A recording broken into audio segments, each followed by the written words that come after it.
নমস্কার বন্ধুরা, আমি প্রণয় মজুমদার এবং আপনাদের চ্যানেল অ্যাস্ট্রো প্রণয়ে আপনাদের চ্যানেলে আপনাদের প্রত্যেককে স্বাগত জানাচ্ছি। বন্ধুরা, এই ভিডিওটা বৃষ রাশি এবং নতুন ফাইন্যান্সিয়াল ইয়ারের ফার্স্ট মান্থ অর্থাৎ এপ্রিল মাস তার রাশিফলের ভিডিও এবং অর্থাৎ বন্ধুরা, আপনি বৃষ রাশির মানুষ, জাতক জাতিকা এপ্রিলে কি রেজাল্ট বা কি ফল পাবেন তার আলোচনা, তার পূর্বাভাস আমি এই ভিডিওতে আপনাদের সামনে তুলে ধরবো, প্রেজেন্ট করার চেষ্টাটা করব। প্রত্যেকটা ভিডিওতে প্রত্যেকটা দিন বলি, চ্যানেল আপনাদের, ভিডিও আপনাদের সাথে থাকতে হবে নিত্য আপডেটগুলো পাওয়ার জন্য। আর বন্ধুরা, ডেসক্রিপশন তো রইলো, ফোন বা হোয়াটসঅ্যাপ নাম্বার রইলো, ইচ্ছা হলে মনে হলে চাইলে আপনারা যোগাযোগ রাখুন বা সাথে থাকুন।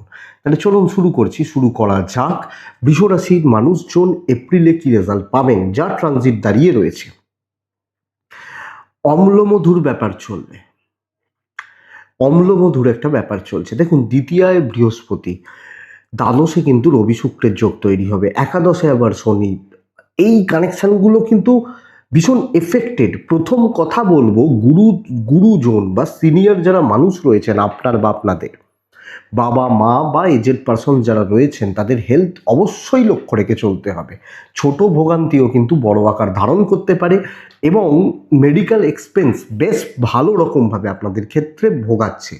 আপনি বৃষর মানুষ, জাতক জাতিকা যখন হচ্ছেন, আপনি এই জায়গা বা এই দিকটা অবশ্যই খেয়াল রাখুন। এজেডদের শরীর, গুরুজনদের শরীর বা সিনিয়র মানুষজনদের শরীর, এবং তার মধ্যে যদি কেউ অসুস্থ থেকে থাকেন, কোনো সিনিয়র ব্যক্তি, কোনো গুরুজন, গুরুস্থানীয় ব্যক্তি অসুস্থ থেকে থাকেন, তাহলে তো কথাই নেই, আমাকে লক্ষ্য রাখতে হবে। আমার শরীর ভালো রয়েছে, আমার পার্টনারের শরীর মোটামুটি ঠিক রয়েছে, সন্তান সম্ভাবনা ভালো ফল পাচ্ছেন, কিছু ক্ষেত্রে সন্তানের হেলথ কিন্তু একটু ভোগাবে, এটা লক্ষ্য রাখুন। আপনার ক্ষেত্রে কিছু চোট আঘাতের যোগ রয়েছে, খেয়াল রাখবেন। এই হচ্ছে শরীরের স্থিতি। যারা ধরুন ভোগেন, ধরুন সুগার আছে, প্রেশারের ওষুধ খেতে হয়, সুগারের ওষুধ খেতে হয়, এগুলো চলতে পারে, ম্যানেজেবল, অসুবিধা নেই। বন্ধুরা, অর্থের জায়গা কেমন হবে? দেখুন, দ্বিতীয়ায় বৃহস্পতি মার্গী, অর্থের অভাব হবে না, চলে যাবে, ভালোভাবেই চলবে, ক্যাশ ফ্লো থাকছে। কিন্তু দ্বিতীয়াপতি রাহুযুক্ত, মঙ্গলযুক্ত, এবং বৃষ রাশির ক্ষেত্রে মঙ্গল মারক। তাহলে রাহুযুক্ত বুধ, মঙ্গলযুক্ত বুধ মাস শুরু করা, অর্থ যে খুব ভালো সেভিংস হবে এটা নয়। কিছু নেসেসারির ক্ষেত্রে খরচা অবশ্যই করবেন এবং কিছু ক্ষেত্রে লাক্সারির পেছনেও খরচা হতে পারে। যখন যেখানে যেরকম প্রয়োজন, টাকা আমি ম্যানেজ করতে পারছি, কিন্তু ভালো ইনভেস্টমেন্ট, বড় ইনভেস্টমেন্ট কিছু না কিছুভাবে একটা প্রতারণার সম্ভাবনা তৈরি করে দিচ্ছে। দেখুন, যেটা বড়, যখন কোনো বড় টাকা দিচ্ছি, কাউকে বিশ্বাস করে দিচ্ছি, ধরুন 10 লাখ টাকা, 5 লাখ টাকা, 8 লাখ টাকা বা 20 লাখ টাকা, অনেক ক্ষেত্রে হয় না, আমরা দিয়ে ফেলি কোনো বন্ধু, কোনো কাউকে বা কিছু হেল্প করতে গিয়ে, অথবা কোনো বড় ইনভেস্টমেন্ট বুঝে না বুঝে দুম করে ফেললেন, আপনাকে কিন্তু ভুগিয়ে দেবে। তাহলে সেভিংস হচ্ছে না, প্রয়োজনে টাকা জোগাড় হচ্ছে, ট্যুর বা ট্রাভেলগুলো ভালো রেজাল্ট দিতে পারে। কিন্তু আমি এই মুহূর্তে দাঁড়িয়ে, আপনি যখন বৃষর মানুষ বা বৃষ রাশির একজন জাতক জাতিকা, আমি আপনাকে টাকার ব্যাপারটা, টাকার দিকটাকে একটু দেখেই চলতে বলছি। দু রকমের ট্যুর হয়, একটা অফিসিয়াল ট্যুর, একটা ফ্যামিলি ট্যুর। যখন কোনো কর্মসূত্রের ট্যুর হবে, সেটা রাজ্যের মধ্যে হোক, রাজ্যের বাইরে হোক, দেশের বাইরে হোক, খুব দূর ভ্রমণ একটু বেগ দিতে পারে, কিন্তু মোটামুটি ট্যুর অ্যান্ড ট্রাভেলগুলো এক্সপেক্টেড, আশা করতে পারি আপনাকে কম বেশি পজিটিভ রেজাল্ট দেবে। এবং যখন কোনো ফ্যামিলি ট্যুরও যাবেন, হয় না, ইয়ার এন্ড হয়ে গেছে, চলো একটু হালকা আছে, একটু ঘুরে আসি, এই যে ব্যাপারগুলো, এই যে জায়গাগুলো, এই যে দিকগুলো, এগুলোও আপনাদেরকে বেশ ভালোই রেজাল্ট দিচ্ছে। আর অনেকের তো আছে পুরী মাস, দু মাস একবার যান, সেগুলো আর তাদের ট্যুরের মধ্যে ধরা হয় না, তারা 2 মাস অন্তর যান। অনেকে আছে যে জগন্নাথদেব টানছে আর ভালো লাগছে না, চলো বেরিয়ে পড়লাম, তো হতে পারে, অসুবিধা নেই। অনেকেই এটা আছে, কিন্তু এরকম অনেকেরই এই ব্যাপারটা আছে, অনেক বাঙালিদের আছে। তো এটা ট্যুরগুলো কম বেশি ভালো হচ্ছে, অসুবিধা নেই। তো বন্ধুরা দেখুন, আমি টাকার ব্যাপারটাকে একটু দেখতে বলছি, এজেন্টদের শরীর একটু দেখতে বলছি। ভাগ্য পুরো মাত্রায় সাপোর্ট কিন্তু করছে না, বুঝতে হবে। কারণ দেখুন, কাজ হয়ে যাবে, কাজ হতে থাকবে, কিন্তু জটিলতা থাকবে। কারণ নবম নবম ভাব নবম ভাবের ওপর বৃষ রাশির ক্ষেত্রে, সরি, দশম ভাবের ওপর বৃষ রাশির ক্ষেত্রে, মানে নবম, দশম, একাদশে বসে রয়েছে, তাহলে কাজ হতে থাকবে, কিন্তু দশম ভাবের ওপর যেহেতু বুধ মঙ্গল রাহুর যোগ রয়েছে, আমি আগে মনে হয় নবম ভাব বললাম একবার ভিডিও শুরু করার সময়, ওটা দশম ভাব হবে, মানে মুখ ফসকে বেরিয়েছে।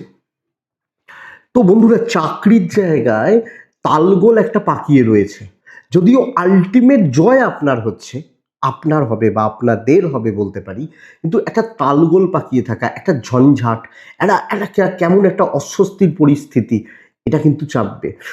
ধরুন ওপর মহলের যে লোকগুলো চেঞ্জ হচ্ছে বা যে লোকগুলো রয়েছে, অনেক ক্ষেত্রে হয় কি যে চলো ফাইন্যান্সিয়াল ইয়ার শুরু হয়েছে, নতুন কিছু ম্যানেজমেন্ট বা ওপর লেভেলের স্টাফ চেঞ্জ হলো, ম্যানেজার চেঞ্জ হলো, এগুলো হয় না, বা বস চেঞ্জ হলো, এই লোকগুলোর আপনার জন্য জুৎসই হচ্ছে তো, বা এরা আপনাকে ঠিকঠাক দায়িত্ব দিচ্ছে তো, ঠিকঠাক কাজগুলো করতে দিচ্ছে তো, এই ব্যাপারটা থাকছে। যদিও আমি বলতে পারি আপনি যে কাজগুলো পাচ্ছেন বা যে দায়িত্বগুলো রয়েছে, যে টার্গেট শুরু হচ্ছে, আর অনেকের আবার ডিসেম্বরে ইয়ার এন্ড হয়, অনেকেরই হয়, তো যাদের যে দায় বা দায়িত্ব বা যে কাজগুলো রয়েছে তারা সেই কাজ বা কাজগুলো সম্পাদন করতে পারছেন, চাকরি পরিবর্তন করতে পারেন, ফ্রেশার্সরা ভালো রেজাল্ট পেতে পারেন।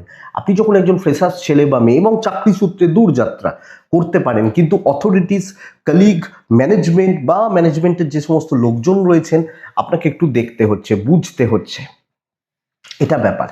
এবার আসবো ব্যবসার ক্ষেত্রে, কারণ বিজনেস এপ্রিল মানে বৈশাখ শুরু হওয়া বিজনেসের জন্য ভীষণ গুরুত্বপূর্ণ সময়। কিন্তু বন্ধুরা দেখুন, আমি বলতে পারি 20% লোকজন একদম ফাটিয়ে ব্যবসা করবেন, মানে প্রচুর ব্যবসা হবে, খুব ভালো লেভেলের ব্যবসা হচ্ছে 20 বা 25% পর্যন্ত। বাদ বাকি জনের কিন্তু ব্যবসাটা ওই 100 ধরলে 40 হতে পারে, 60 হচ্ছে না। তাহলে একটা মেজর সম্প্রদায় ব্যবসা বা বাণিজ্য করার ক্ষেত্রে স্ট্রাগল করছেন, এটা লক্ষ্য রাখতে হবে। কিন্তু ওই 25% লোক মারাত্মক ব্যবসা করবে, প্রচুর প্রফিট হবে। তো আপনি কোন দলে পড়ছে দেখুন, আর যাদের হবে না তাদের রেগুলার কাস্টমারও আসবে না, একদম বসে যাচ্ছে, তো দেখতে হবে, এটা ব্যাপার। তবে বন্ধুরা আমি বলতে পারি দাম্পত্য সুখ বাড়বে হাজবেন্ড ওয়াইফের মধ্যে, এবং আপনি যখন একজন গৃহবধূ, ইনলস সাপোর্ট করছে, শ্বশুর বাড়ির লোকজন বা ফ্যামিলির লোকজন, বাড়ির মানুষজন, এরা সাপোর্ট করছে, পারিবারিক জটিলতা, বিবাদ, অশান্তি মিটতে পারে। ধরুন জায়গা জমি নিয়ে কোনো অশান্তি চলছিল জ্ঞাতির সঙ্গে, পাশের বাড়ির সাথে, কাকা জ্যাঠাদের সাথে, এই থাকে না অনেক ক্ষেত্রে, এবং বাবা মার সাথে, ফ্যামিলি, এই যে অশান্তি, এই যে ঝামেলা বা এই যে বিবাদের একটা জায়গা চলছে বা চলছিল, এক্সপেক্টেড এটা আপনাকে পজিটিভ রেজাল্ট দিচ্ছে, এবং হাজব্যান্ড ওয়াইফের সম্পর্ক বলতেই পারি স্থিতিশীল থাকছে, স্টেবল থাকছে। বিয়ের কথা, বিয়ের দেখাশোনা, বিয়ের যোগাযোগ ভালো নয়। প্রেম বা প্রেম সংক্রান্ত বিষয় বৃষ রাশির মানুষজনদের ক্ষেত্রে up to the mark result দেবে না।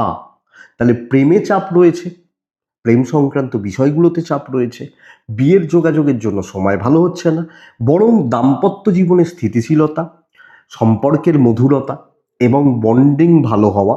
হ্যাঁ, 5% 10% লোকেদের তো সম্পর্ক শেষই হয়ে গেছে, তাদের ব্যাপারটা আলাদা, কিন্তু ইন জেনারেল যেটা ওই যে বলছিলাম না, ব্যবসাতে 20% ভালো ফল পাচ্ছে, 70% খারাপ ফল পাচ্ছে, এই যে ব্যাপারটা, আমি এটা উল্টো বলছি, 70%দের ক্ষেত্রে দাম্পত্য জীবনে বেশ ভালো রেজাল্ট পাচ্ছেন, কিন্তু প্রেমিক প্রেমিকারা চাপে রয়েছেন, এটা লক্ষ্য রেখে চলবেন। পারিবারিক জীবন এবং লিগাল ইস্যুস, পলিটিক্যাল ইস্যুস, যারা পলিটিক্যাল ব্যাপারের সাথে যুক্ত, আইনি জটিলতা যাদের রয়েছে, তারা ভালো রেজাল্ট পাচ্ছেন, তারা ভালো ফল পাচ্ছেন, এবং এগোনোর ব্যবস্থা করুন আপনি বৃষ রাশির মানুষ হলে। তাহলে বৃষ রাশির জাতক বা জাতিকাদের ক্ষেত্রে, মানুষজনদের ক্ষেত্রে একটু পারিপার্শ্বিক পরিস্থিতিগুলোকে দেখতে হবে, কিন্তু সংসার গুছিয়ে করবেন, যার যেটা সংসার, যার যেখানে সংসার রয়েছে গুছিয়ে করছেন। সন্তান সুখ ভালো হচ্ছে, যদিও সন্তানের হেলথগুলো একটু লক্ষ্য রাখতে হবে, কিন্তু ওটা বাদ দিলে অ্যাক্টিভিটিস, এডুকেশন, চিন্তা ভাবনা, তাদের মানে মেলামেশা, তাদের সঙ্গ, সামগ্রিকভাবে সন্তান বা সন্তান সুখ ভালো থাকছে। হুম, ভাড়া বাড়ি ভাড়াটিয়া অসুবিধা হওয়ার জায়গা নেই, আপনি আমরা যখন বৃষর মানুষ বা জাতক জাতিকা, তো এই ব্যাপারগুলো পজিটিভ যাচ্ছে। হুম, লিগাল ইস্যুস তো বললাম। তাহলে দেখুন শরীর, টাকা, ট্রাভেল, চাকরি, ব্যবসা, দাম্পত্য জোট, প্রেম, সন্তান, লিগাল, সবটাই মোটামুটি বললাম। আমি দেখুন এগুলো জিস্ট বলা হয়, একদম চাকরির ভেঙে ভেঙে তো বলা সম্ভব নয়, হয়ও না। তো লাস্ট পার্টে আমি এডুকেশনটাকে আগে একটু গুছিয়ে বলার চেষ্টা করি কেমন হবে। দেখুন 4th হাউসে কেতু, 4th মানে প্রাইমারি এডুকেশন, পঞ্চমপতি রাহুযুক্ত, তাহলে মেধার ব্যবহার হচ্ছে না, ভুলভাল হচ্ছে, সঙ্গ খারাপ হচ্ছে, প্রাইমারি এডুকেশনটা গড়বড় করছে আপ টু এইচএস।